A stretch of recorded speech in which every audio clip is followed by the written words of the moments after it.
Nos jeunes amis ont appris toutes les matières, toutes les techniques de combat, ainsi que l'aptitude physique indispensable à tout soldat, comme vous avez pu le suivre durant les numéros précédents. Maintenant, l'heure du challenge a sonné, ou presque.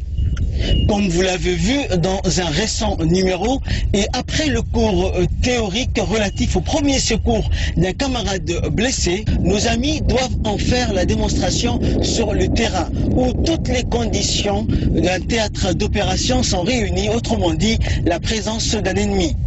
C'est dans ces conditions qu'ils doivent transporter, secourir et évacuer d'urgence un compagnon blessé. Une fois de plus, Alpha et Bravo s'affrontent sur le terrain.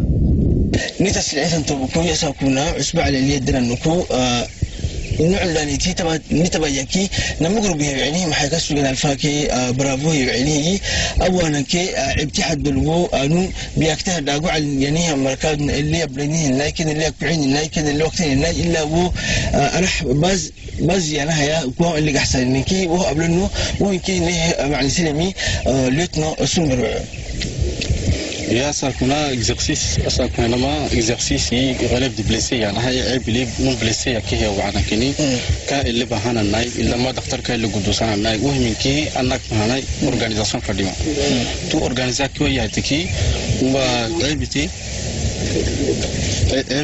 مقومو سينما عيبنا دربانا ماي اورغانيزاسيون بروبليمي كل عنا بليسي دربت ماي اساكونا و اورغانيزاسيون اساكونا كاين حنا ماي اكلي ايكيب الفا كي ايكيب برافو يعني سيكشن كذا كاين بريسنس سوني ايكيب كي الفا يعني ميسيون ديفونسيف يعني عدوي كلمتي عدوي اتاك انتريا وعكني لما كان بليسي كي وانا ما الا ما حكا بوندركي كي إلا ما اخترع الكورة اللي بنا أورغانيزاسيون أساكونا ديمونستراسيون هنا.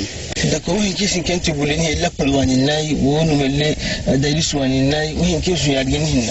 كم برسنه هي هو سيكوريزم ككده يعني ما أرمي هذا المهم يكسنه هي هو سيكوريزم أورغانيزاسيون أرجوي يعني كي مقوم. يبحثون هالشيء دايلكاك يومكي ولا كترمي ما معه هو كله خلاص. يقولون سيكوري يعني هاي نهار كمان أنت. هو قمته قد برا مهم يكتر. يو كدري هو مهم يكتنمي فرسكي لما دكتور راح قدوس هو أورغانيزاسيون فديما هي لابا نفديمتها مراجعة سيدين نفديمتها وهم كانوا يتكي أكثر موقف إبليسي. هي مولت ناصر محلنا ما كبر لكن يكتنمي كم معلمات لكن استوترت لكن سعودي برهان كي يجي كي له ما دعاري. أصلا كلنا نمي إكزرسيس الله أنا ما جدد اللي ينتعري وكي أبرتيب دلا وكي كدري لما جروب لما كي بيكن حينه وكي سيميلاسيون أتاكي لونه وأنا بلسه اللي بعينا أورغانيزاسيون كي كنا بلونش. يمكن هذا حين كان عبتها الحين كنا معنا هذول ترى. هاي يدق. مالته حول challenge أساك وحن دريرتي تون كهيد عشرة صورك تنا كسر في البلد ودوس كانوا كبرت إياه مالته تيرانك أما فقارها يكون صابرنا مركب دكال داو بيمد dhaawacaasna wuxuu baahin in markiiba la cararo dhiigga dhamaan kara oo dhidbixi karaan marka xaggan maanta waxaan tababarku wuxuu ku saabsan yahay exercise ama habkii loo badbaadin lahaa laba qof oo dhaawacantay mar uu dagaal dhacay wada qof asxaabtood ba markiiba qaadaya kii dhakhtarkaana uu joogaa siduu haddii dhigu baado qofku dhigu shubo haddii xirtaan baado xiro marka waxa weeye arrinta xasanada ay soo dhigteen ay dugsiga ku soo dhigteen ayaa maanta يجي إني أسميلين إني فاهمين مركا يو دق ليش قف كود منكرا مركا حوي عيد مدو رموج وحوي مركزتا وين ديار نقدان وين سوق جدان هديك لا اللي وحوي منكي روعها اللي هو بدين كرا وجودو وحن لا عنا جنتي وحن ويجينا سي أي رموج صلان يسام اللي هرتني مكتبر كجرته أي دي وحي أي كبرتين الدكسية يورجل العين فقرة Charlie, ici Alpha parler. Charlie, ici Alpha parler. Alpha ici, Charlie parler. Charlie, on a position crête, qui touche un joueur. On a implissé, mâché. Alpha ici, Charlie, décroché jusqu'au point de triage. Ok, bien reçu.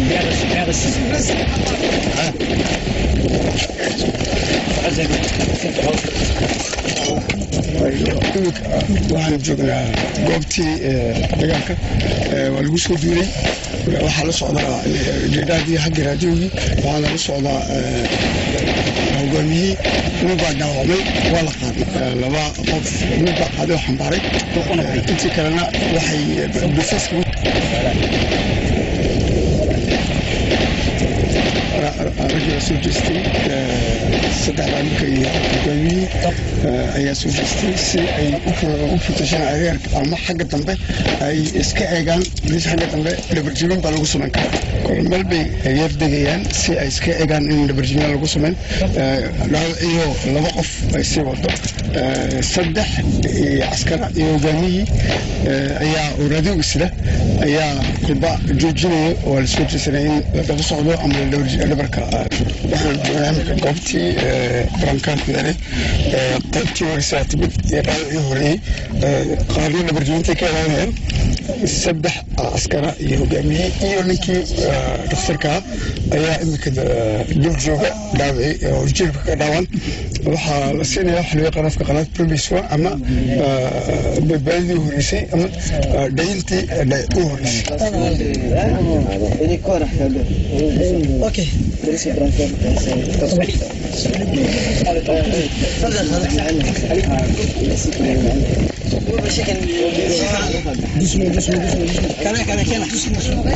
waxaad arkaysaa in la qaadayo oo la saarayo wasariirtii barankaarkii dhaawacii oo la xaday lugtii dhaawac ahayd askarigii dagaal ku dhaawacday ee dubitaanka lagu soo duulay ku dhaawacmay oo lala soo cararay saddex askara dhowr askara hogaamiye qaarna ay dhabarjibinta ka ilaalinayaan ay ku jiraan dhufays marka waxaa dhakhtarkii ayaa habka loo qaadayo u sheegaya askartii isagonan qaatankuna waa muhim inuu qofku marka maqasan emplacement hélicoptère ku dhigaya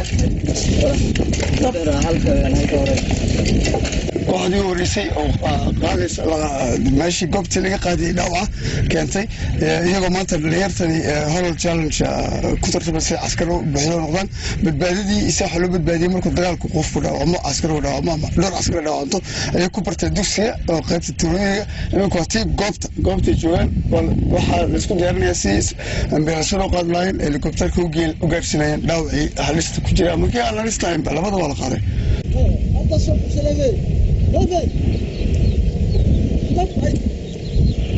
waxay ku sideen afar bay ku sideen ninkii raadiyaha sidii ama iskaafida sideena uu garab goxinay waxaa la gaarsiinaya goobtii laga qaaday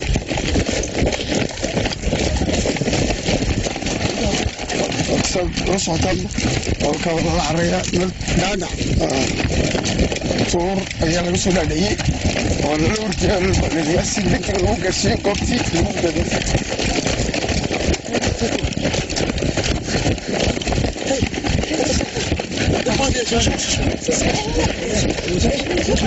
waxaad arkaysaan way dhigeen sawiyar nastaan wuxuu isbedelayaa intii hore siday kuwa kala qaaday isbedelayaan se u kala iska nasanayaan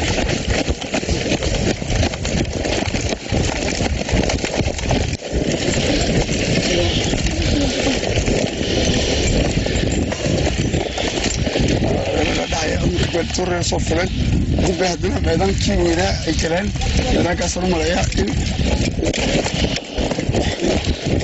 arkaysaa igu soo ordaya oo goreynaya hol challenge waxaa maanta la socotaa dhalinyartii tababarka ku jirtay si badbaadinaya markuu dagaalka qofku dhaawacmo caskari dhaawacmo arkaysaa midba la cararaya dhaawac si loo gaarsiiyo goobta helikobterka kaxaynaysa ama ambulanska ama helikobterka loo leegi doonaa ma la socda arkakabaya kulaylka lagu korsho hubkoogu madaali karo kabtooda ma bixinayaan hurdada kabashana ma helayaan dharartii qudad weyan hameenkii waa kulyoorod hameenkii waa kulyoorod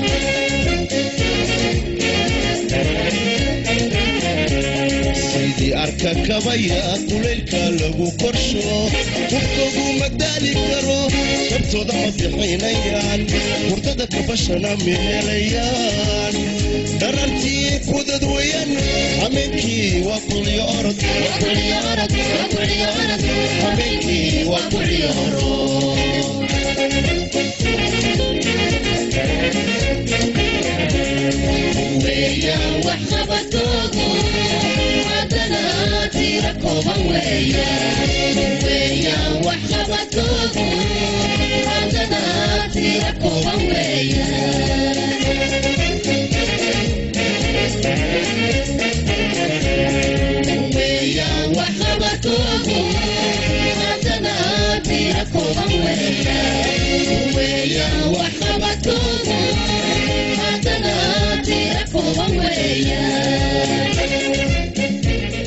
Voilà donc le blessé. 1, 2, 3. Voilà. Attention pour poser. Poser. Débouger.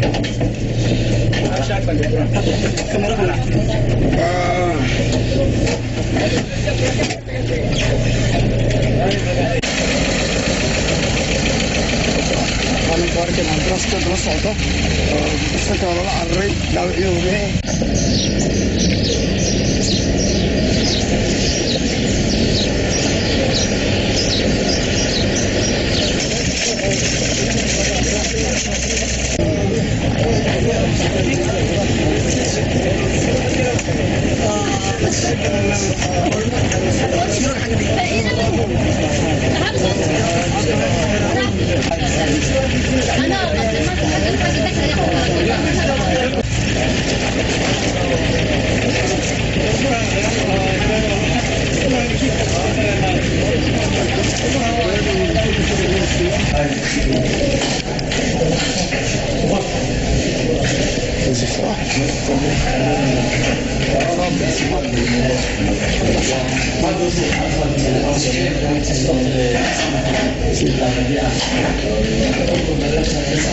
waxaad arkaysaan waxaa la keenay dhakhtarkii oo dareertii la saaray bulankaarka laga dhaadhayay si farsamada loo soo geliyey marka waxaa imika dhaawaciyay sariirtii la dejiyey waxaa dul jooga dhakhtarkii iyo askartii keentay waa la daweynaya waxaa la siinayaa dawooyinkii u horreeyey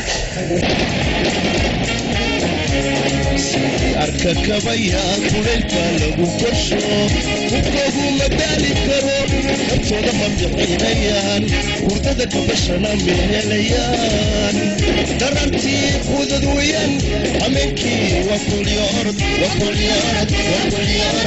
habeenkii waa kulyoorod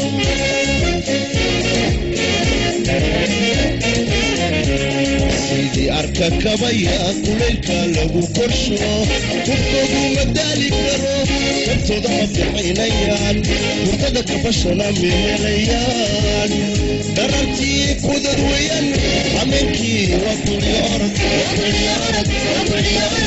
habeenkii waa kulyoorod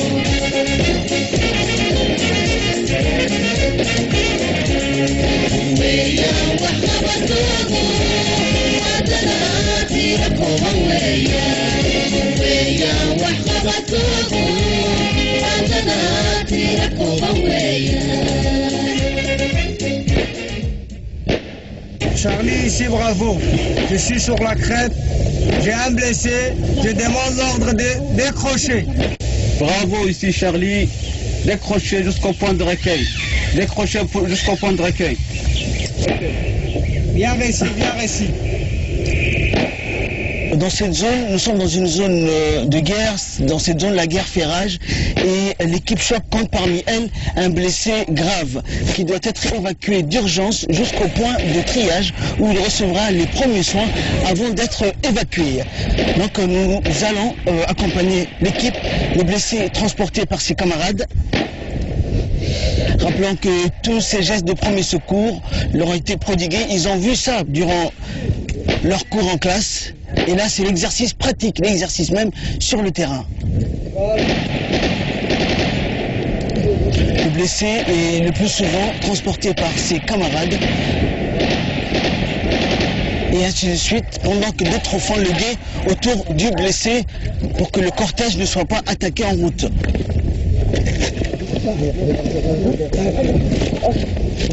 Allez, reculez, reculez. Voilà. Et tout ceci, bien sûr, se déroule sous la supervision du caporal Aigué. Voilà. Nous suivons notre équipe, l'équipe choc ou l'équipe bravo, de très très près, pendant que le blessé est évacué vers le point de triage où il recevra les premiers soins. Donc je rappelle que l'équipe Choc a eu un sérieux blessé. Là, le blessé va recevoir les premiers soins. Il va être mis sur brancard. Il gémit, il agonise. La douleur n'est pas éprouvée chez ce soldat. Nous sommes en zone de guerre ici. La guerre fait rage. Notre groupe qui a été divisé en deux équipes, l'équipe Choc et l'équipe Feu. Je me trouve avec l'équipe Choc, autrement dit l'équipe Bravo, qui compte parmi ses rangs. Dans ses rangs, un blessé grave. Là, l'infirmier, le médecin,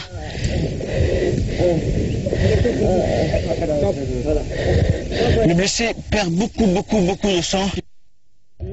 Qui leur a demandé de transporter le blessé jusqu'à l'hélicoptère, à partir du point à partir duquel il va être évacué. Donc il faut faire vite, la guerre fait rage, cette zone est très dangereuse. Nos soldats sont très prudents, ils sont vigilants. Ils font de leur mieux pour aider leurs camarades qui gémissent, qui agonisent, qui perdent énormément de sang. Et c'est à pas de course que le blessé va être transporté jusqu'à l'hélicoptère. Donc voilà, notre groupe qui a été divisé en deux équipes, l'équipe Choc et l'équipe Feu. Nous sommes avec l'équipe Feu, l'équipe Bravo, Rouge, qui transporte leurs blessés. L'hélicoptère n'a pas pu être sur place à cause des balles et des missiles qui fusaient dans tous les sens. Donc ses camarades, l'équipe Choc, est obligée de transporter le blessé. L'hélicoptère se trouve à quelques kilomètres de la zone de combat.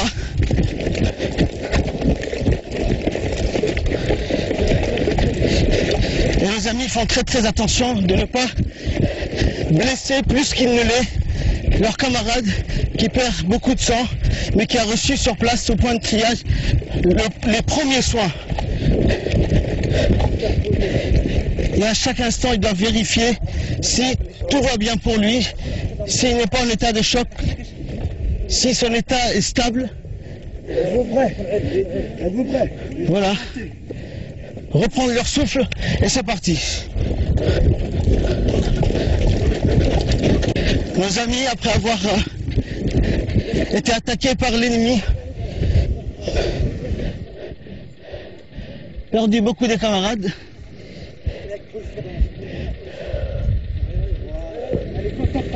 Et là, doivent toujours transporter en franchissant les obstacles un par un.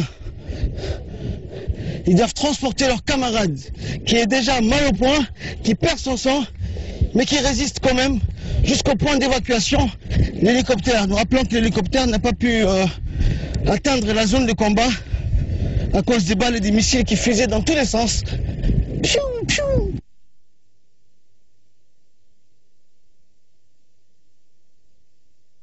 Et les camarades doivent s'arrêter chaque instant pour vérifier l'état du blessé.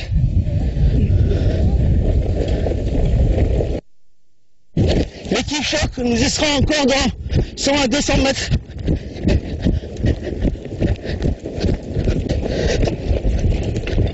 Rappelons que c'est un exercice que nos stagiaires soldats vont être évalués sur cet exercice.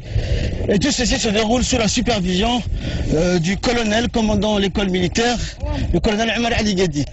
Ils ont reçu toutes les instructions nécessaires en cours et sur le terrain par leurs instructeurs encadreurs.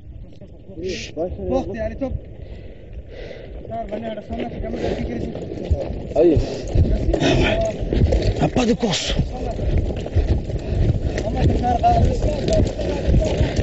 L'équipe Feu a déjà été évacuée par hélico. L'équipe Choc suit de très près.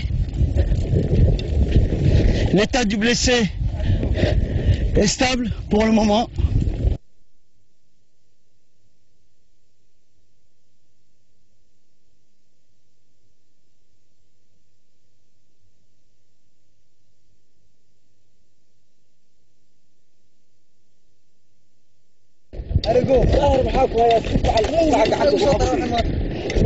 Oui. Nous voyons que l'équipe Choc, à cause des obstacles et des dangers qu'ils ont rencontrés en route, sont épuisés, mais ils ont été formés pour ça, c'est des soldats. Ils vont aller jusqu'au bout. Voilà, plus que quelques mètres avant d'atteindre le point d'évacuation. Le blessé perd tout son sang, il est mal au point. L'hélicoptère est en vue. Va être évacué. Attention pour poser. Poser. Nous y sommes presque, l'équipe choc arrive au point d'évacuation. Le blessé de l'équipe feu a été évacué. Le second blessé de l'équipe est là.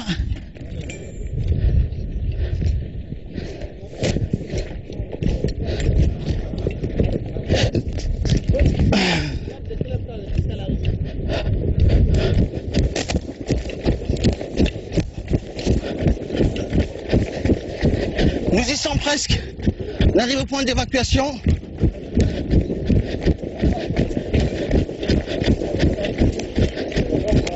Allez les gars. Hop.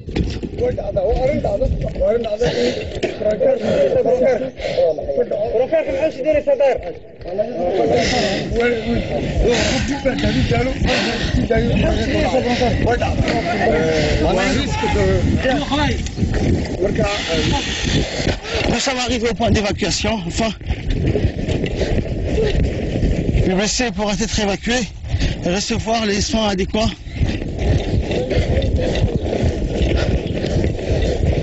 Donc tout ça va être évalué, voir en combien de temps.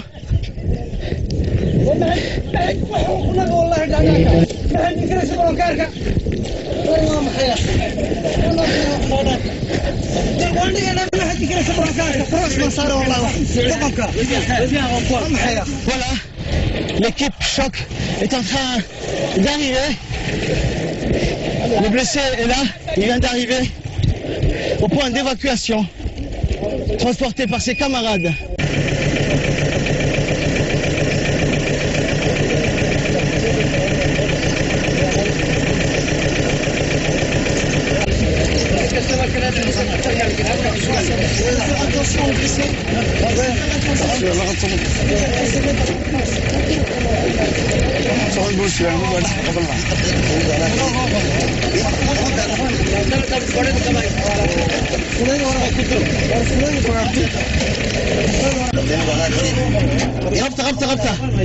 Il faut le tenir.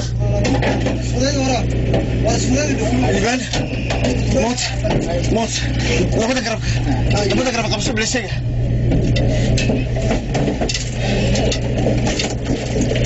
Voilà, il faut attraper le blessé. Voilà, il faut le tirer. Voilà. Voilà.